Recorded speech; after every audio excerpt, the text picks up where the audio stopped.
सामने मुख्तसरन हुजूर ज़ियाउल उम्मत अलैहिर्रहमा की ज़िंदगी को मैंने जो देखा और उनको जिस अंदाज से मैंने पढ़ा, तो मैं उनकी शख्सियत के सिर्फ एक पहलू को, चूंकि जो लोग उनकी कुर्बत में रहे, उनकी सोहबत के नूर और उनकी सोहबत के उजालों में जिंदगी बसर की और मी की तरह रहमत का बरसता हुआ झरना फूटता रहा और वो अपनी झोलियां भरते रहे, वो तो कुछ बयान कर सके। लेकिन मैं एक ऐसा शख्स कि जिनकी जिंदगी में उनसे 2 या 3 मुलाकातें उनको नसीब हुई, जिस शख्स को तो वो क्या इहाता कर सकता है और कैसे दामने दिल फैला करके मैं कोई बात करने का दावा कर सकता हूं। लेकिन पहले मैं इमाम बुखारी अलैहिर्रहमा के हवाले से हजरत अब्दुल्ला बिन औन रज़ियल्लाहु ताला अन्हु का एक कौल आपके सामने रखना चाहता हूं। वो फरमाते हैं कि मेरी आरज़ू ये है, मेरी तमन्ना ये है कि मैं खुद और अपने जो अहबाब हैं, जो मेरे मिलने वाले हैं, मेरे मुहिब्बीन हैं, मेरे मुखलिसीन हैं, मेरे साथ रब्ते मोहब्बत रखने वाले हैं, उन लोगों के हवाले से और अपने आप के हवाले से 3 चीज़ों का तालिब हूँ। सबसे पहली चीज़ मेरी आरज़ू ये है कि कुरान का नूर बढ़ता रहे और ये उजाले फैलते रहें और लोग फैज़याब होते रहें।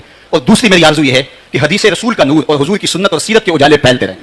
और तीसरा मेरा मुद्दा ये है कि अल्लाह की जो मखलूक है उसके लिए मेरी जुबान से कलिमा खैर के अलावा कुछ ना निकलने पाए। ये मेरी जिंदगी के 3 हदफ हैं जो मैं खुद हासिल करना चाहता हूं और मैं चाहता हूं कि मेरे मुताल्लिकीन और मेरे साथ जुड़े हुए लोग वो भी इन 3 चीजों को हासिल करें। सबसे पहले कुरान मजीद के साथ उनका ताल्लुक मजबूत हो और उनका वजूद कुरान मजीद को फैलाने का सबब और जरिया बने। मैं आपको ये बात बताऊं, आज मेरे वतन पाकिस्तान में अल्लाह मेरे पाकिस्तान को इस्तेहकाम नसीब फरमाए और इसके शहरों में, देहातों में, गोठों में, दरियाओं और सहराओं में अमन का नूर फैला दे और इस वतन को मईशत का नूर भी दे और मुआशरत का जमाल भी अता फरमाए। अस्करी कुव्वतों से भी अल्लाह इसको मालामाल करे और सियासी इस्तेहकाम भी इस मुल्क में नसीब हो। तो मेरे मुल्क में आज एक बात कही जा रही है और वो ये कि अगर निसाब एक हो तो फिर कौम बन सकती है, और इस पे आज एक अरसे के बाद काम होने जा रहा है। इसलिए कि हम एक हुजूम हैं, हम कौम नहीं बन सके। तो क्योंकि मुतशद्दिद मिजाज के निसाबों के नतीजे के अंदर अफराद भी उसी तरह के पैदा होंगे, इसलिए अगर पूरी कौम को एक निसाब पे जमा कर लिया जाए तो फिर कौम एक बनती है। अगर ये बात शोरी तौर पे हमने तय कर ली है तो फिर इस बात को समझिए, अगर निसाब एक होगा तो पूरी कौम एक कौम बनेगी, और अगर निसाब कुरान करार दिया जाएगा तो शरक से गरब तक बसने वाली उम्मत भी एक उम्मत बनेगी। उम्मत साजी का अमल अगर आप चाहते हैं तो कुरान को लाना होगा। और हमारे असलाफ की जिंदगियां देखिए, उन्होंने कुरान को आगे रखा, कुरान की तशरीह के अंदर उन्होंने जो है वो अपनी बातें पेश की और इस पर जोर दिया कि हमारी कोई बात कुरान और हदीस के मिजाज से टक्कर लेती हो तो उसको मुस्तरद कर दिया जाए। कुरान मजीद, बल्कि उनकी एहतियात का आलम यह है कि हज़रत जुनैद बगदादी रज़ियल्लाहु ताला अन्हु एक दिन अपने मुरीद को एक संदूक देते हैं और फरमाया, बेटा इसको उठा लो और दरियाए दजला की मौजों के सुपुर्द कराओ और सुनो, इसको खोल कर देखना इसके अंदर है क्या। कामिल मुरीद वही होता है जो शेख के राज की हिफाजत करे। मुरीद ने संदूक उठाया और दरियाए दजला की मौजों में फेंकने के लिए किनारे पे पहुंचा। जब उसने वो संदूक फेंका तो क्या देखता है कि पानी रास्ते छोड़ देता है और बड़े अदब से उस संदूक अपनी आगोश में समेट लेता है। मुरीद ने वापस आकर हजरत से कहा, हजरत अगर ये मंजर मेरी आंखें ना देखती तो मैं कभी भी ये सवाल ना करता कि उस संदूक में क्या है, मुझे क्या गरज इस बात से। लेकिन चूंकि मेरी आंखें एक ऐसा मंजर देख चुकी हैं कि जब तक आप रात से पर्दा नहीं उठाएंगे मेरी तशवीश खत्म नहीं होगी। उस संदूक में था क्या जिसके लिए पानी ने भी राहें दे दी, और अगर वो कोई इतनी ही बाबरकत शय थी तो आपने फेंकवा क्यों दी। ये एक मुअम्मा है जो मुझसे हल नहीं हो रहा।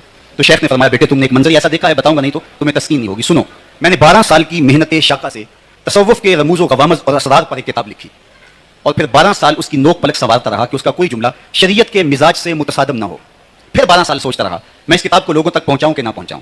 आज 36 साल का अरसा बीत गया, मैंने सोचा है कुरान के होते हुए लोगों को जुनैद की किसी किताब की जरूरत नहीं है। ये वो मेरी 36 साल की कमाई है जो तुम दरिया बुर्द कराए हो। तसव्वुफ के शहनशाह, इल्म के कोहे गिरां, वो फरमाते हैं कि इस एहतियात से इसको कुरान मजीद के मुकाबले में समझ ना लिया जाए और तरजीह ना लोग दे दे, तो मैंने इस किताब को दरिया बुर्द करवा दिया।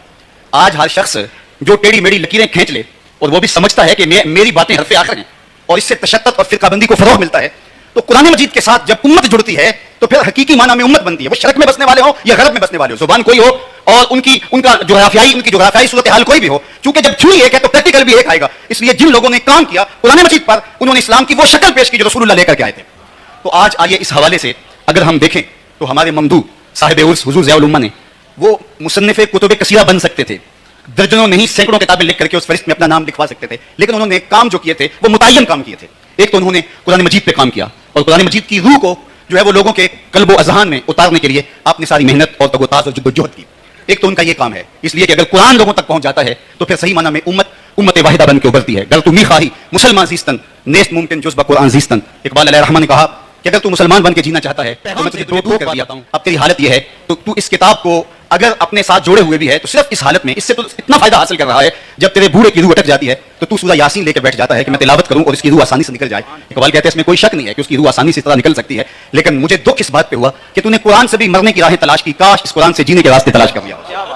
ये तो जिंदा किताब थी, ये तो खड़ा कर देने वाली थी, ये तो उम्मत की नहज़त की जमानत थी, ये तो उम्मत की नशअत का जरिया थी, ये तो उम्मत को उम्मत वाहिदा बनाने वाली थी। लेकिन तूने इस किताब हिदायत को भी, इस किताब नूर को भी तूने सिर्फ अपने बूढ़ों की रूह के कब्ज की आसानी के लिए इस्तेमाल किया। काश इस कुरान को तू किताब जिंदा समझ किया, किताब जिंदा कुरान हकीम हिकमत उला यज़ाल अस्तो कदीम। तो साहिब हजरत ज़ियाउल उम्मा अलैहिर्रहमा ने अपने काम को मरकूज कर दिया कुरान मजीद के पैगाम को लोगों तक पहुंचाने के लिए। और दूसरी बात जिस पर आपने बहुत जोर दिया और जिस पर आपने अपनी ज़ियाउन नबी के नाम से आली नसब तसनीफ छोड़ी, जिसको पढ़ने वाले हुजूर की मोहब्बत और हुजूर अलैहिस्सलाम की उल्फत के असीर होते चले जाते हैं। ये किताब ऐसी नहीं है, हमने बहुत सीरत की किताबें पढ़ी, पढ़ते हुए तारीख की किताब का गुमान होता है कि जिस तरह ये कोई तारीख की किताब हो। शायद शौरन वो इस बात से आगाह नहीं कि सीरत और तारीख के अंदर फर्क हुआ करता है, लेकिन जिस तरह से हुजूर ज़ियाउल उम्मत ने सीरत नबी के अंदर हुजूर अलैहिस्सलाम की सीरत के रंग भरे हैं, गोया सतरों के अंदर चिराग रखे हुए हैं।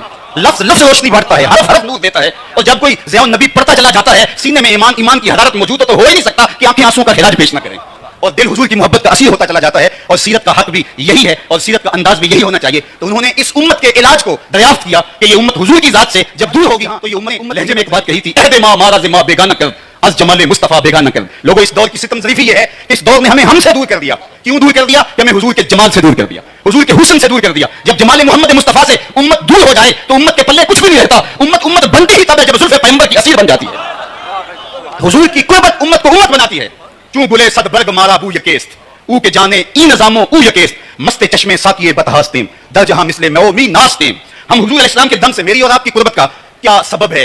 आली मर्तबत उलमाए किराम, हमारे सियासी ज़ुआमा और जितने लोग बैठे हैं, आप इनसे प्यार करते हैं। ये मोहब्बत का रब्त किस बुनियाद पे कायम हुआ? वो कौन सी चीज है जिसने हमें बाहम जोड़ दिया? तो मेरे उस्ताद झूम के पढ़ा करते थे मोहम्मद की वसातत से, मोहब्बत तेरी मेरी है, मोहब्बत असल है उनकी, ना तेरी है ना मेरी है। तो ये वो सरेश है जो जोड़ देती है और उम्मत को उम्मत बनाती है।